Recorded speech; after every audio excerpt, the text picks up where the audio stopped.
This exhibition is being held in the Mackintosh Gallery of the Glasgow School of Art in April of 2009.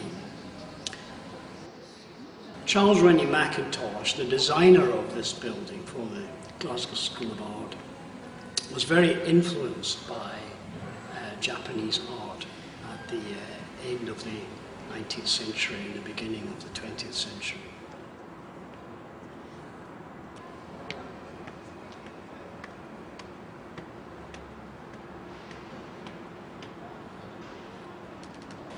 This exhibition was curated by Glasgow artist Ronnie Heeps, who also designed the catalogue, and is based upon my own collection of tarot cards. I first came across the work of Adam McLean in 2007 when I was asked to do a show for the Embassy Gallery in Edinburgh. This was part of the Edinburgh Festival, and they asked me if I would create a show then. Now, I knew that Adam had a really big collection of alchemy images, and I suggested they would do a show about that. And it was very successful, and we made like a catalogue for it. Now, the curator at the Mackintosh Gallery came along to the show and she bought a catalogue. And we were having a chat about this, and she suggested that we might do another show in her gallery. And I approached Adam about this, and he thought, okay, he really wanted to do a show about his tarot card collection. He's actually got a huge tarot card collection. It's probably one of the biggest in the world, so he was keen to do a show about that. So we did indeed get that together.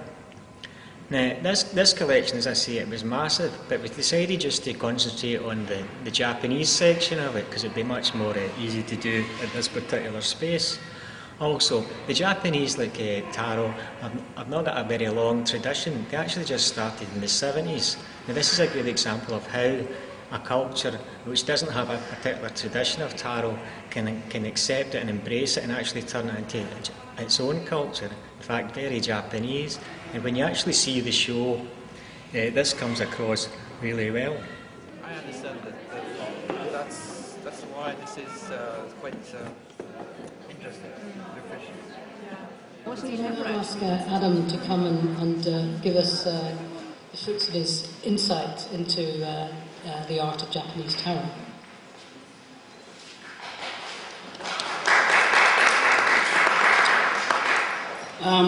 What does tarot mean to us today? Usually we just think of a tarot reader in their tent or in their studio turning over cards and telling people's fortunes. That's the image that really comes to us. So why is tarot in this art environment? Well, for myself, this began with collecting tarot cards, and for me, this goes back to the 1970s and the early 80s. My interest in tarot began to wane, and I still had a vague contact with some of the people involved. But I think it was about 5 or 6 years ago, I just took an interest suddenly in looking at tarot, and I was just shocked to find, thousands of different designs. And I thought, I must find out some more about this. So I began to realise that there was nowhere you could go to study tarot cards. I could go to the university library and get books out and study books on all sorts of subjects, but I couldn't get tarot cards out to look at. And when I switched on the computer and got things up on the screen, all you could see was these little JPEGs, and you could see no detail of the artwork. So I thought, well, there's only one way to do it, and that's to actually begin collecting the cards yourself. So that's what I did. It's really beautiful, isn't it? Tarot developed in Italy some 500 years before it made its appearance in Japan. So the first section of our exhibition gives a quick look back to the origins of tarot. The first tarot images were created as artworks, gifts commissioned for wealthy families in northern Italy around 1450. Here we see a reproduction of the Visconti Sforza tarot, As you see, it is in the form of hand-painted images applied with gold leaf in the style of an illuminated manuscript of that time, though on 78 separate leaves. The imagery here drew on emblems that were common in the art of that time.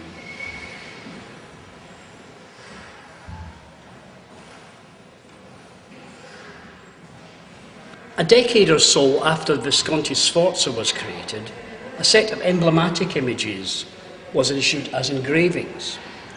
Though not a set of tarot cards as such, this Tarocchi of Mantegna drew on emblems and created images that were influential on later tarot art. By the late 16th and early 17th centuries, tarot had become a popular card game and was issued through block printing or woodcuts, usually hand-coloured. Here we see some examples of the Tarot of Marseille decks, many different styles of which were issued at that time. In the 19th and early 20th centuries, tarot became absorbed into the esoteric and magical systems that were then emerging. One of the most influential of these is the so-called Rider-Waite Tarot of 1909, published by Rider & Co. and devised by Arthur Edward Waite, based on the teachings of his magical order. The artwork was created by one of his colleagues, the artist Pamela Coleman Smith. Tarot first appeared in Japan in the 1960s, when a few books were written about the subject, and some tarot decks were imported from America and Europe. But it was not until the 1970s that Japanese artists and publishers began to produce actual decks. The first deck to be produced in Japan would appear to be the Kaishobu in 1974.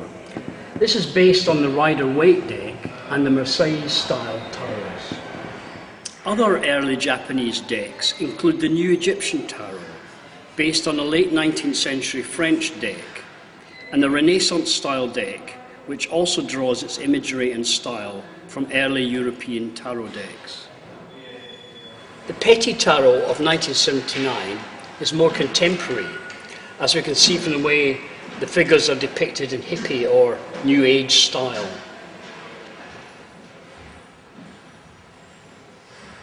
The early 1980s saw many interesting new tarots.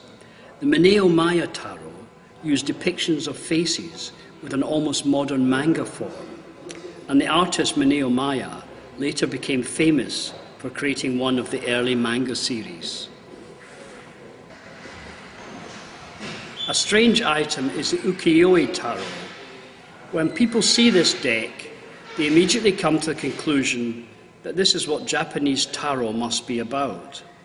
Classical Japanese imagery, kimonos, screens, landscapes, samurai, and so on. This deck, however, was conceived of by the American tarot publisher Stuart Kaplan. He tried various artists but was unsatisfied with the result until he found Koji Furata, who created this tarot based on woodblock print styles. So this is really an American's view of what a Japanese tarot should look like.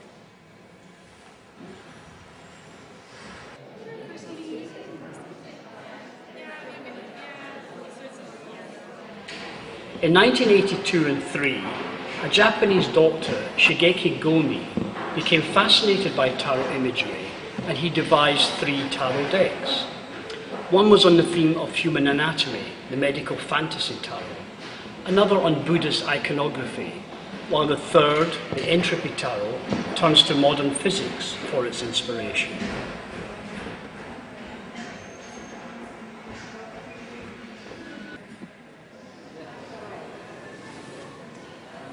More tarot appeared in the late 1980s in a number of different styles.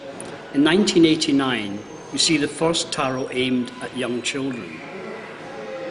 One of the important tarot designers of this period was Alexandria Mukaseo. He had many ideas for tarot card designs and then found an artist to create this for him. Among his extensive output are a number of truly original conceptions. In 1980, for example, He created the first circular taro, the nature taro.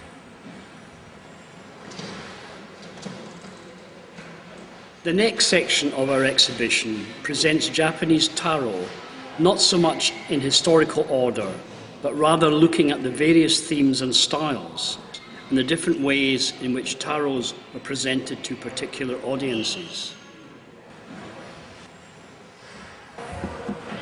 In the early 1990s, a large number of taro began to appear. The artists often turned to classical art styles, thus we find many were devised in an Art Nouveau or Art Deco style. Some taro artists turned to traditional Japanese imagery for inspiration. Among these we note two taros created by Kazumi Niyakura for Mondo Oki. Another wonderful taro using Japanese imagery is that created for the astrologer and card reader, Moon Princess Hinoko. Taros have been issued as promotional items, given away as free gifts at the opening of various events or used to promote a product in some way. The Morinaga High Crown Chocolate Company used two taros as incentives to encourage people to buy the chocolate bars. If you collected enough wrappers, you could send off for a rather magnificent taro deck. They even had one for milk chocolate and one for plain.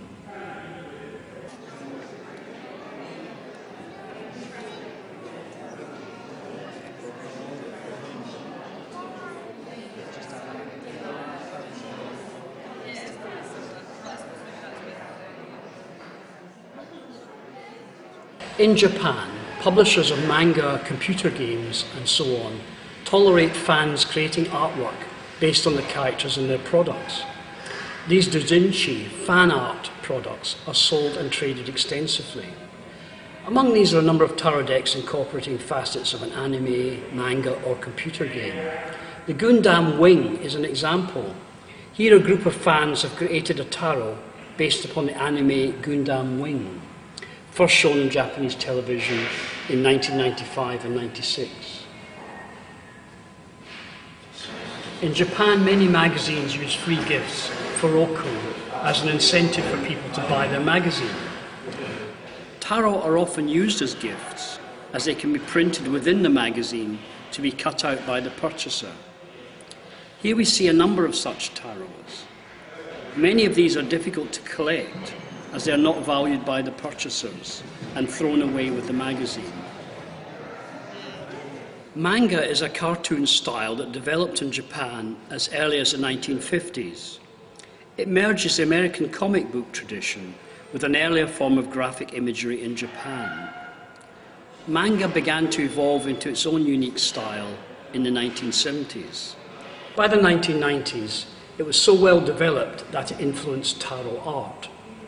Sailor Moon was a hugely successful anime on Japanese television based on a manga series from 1991 to 95.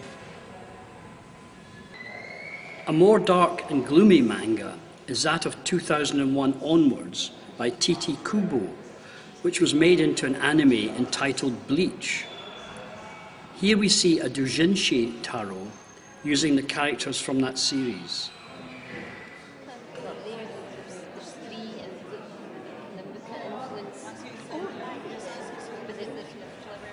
Children in Japan seem to like collecting cards, so it is perhaps not surprising that many taros have been produced for the children's market. What perhaps is surprising is that these usually remain true to the imagery of the taro and resist the impulse to merely issue a series of cards attractive to children. So we still recognize the familiar taro arcana, even when this is presented for a children's audience. Everyone likes cats, so these are often the theme for a taro deck. There must be 30 or so worldwide, with at least 6 cat-themed taros in Japan. Taro is often seen as a popular art form, but many artists from the fine art world have turned to taro imagery for inspiration. This is true also for Japan. Just as one example, Yokanil Ori Tokoro is a well-respected art photographer with many exhibitions to his credit. In 2001, he issued a tarot based upon computer-modified posed photographs. Computer games have become very popular, especially in Japan, the home of many such games. Often these are issued with tarot cards, or indeed use tarot cards as a means for playing the game. The Persona 3 game from 2006 was issued with a rather fine tarot, which uses silhouettes for the imagery.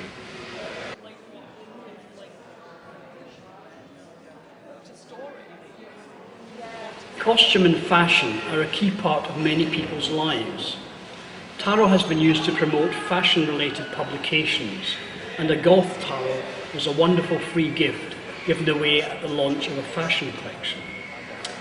A costume tarot was produced in 2005 by the theatrical costume designer Keiko Shibata, who has an special interest in masks.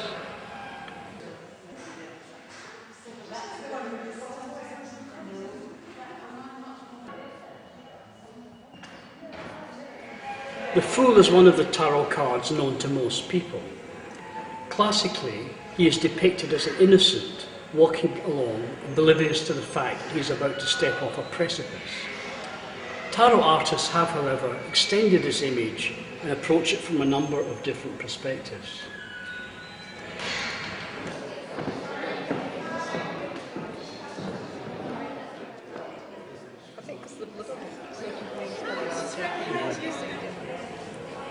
The Death card is notorious.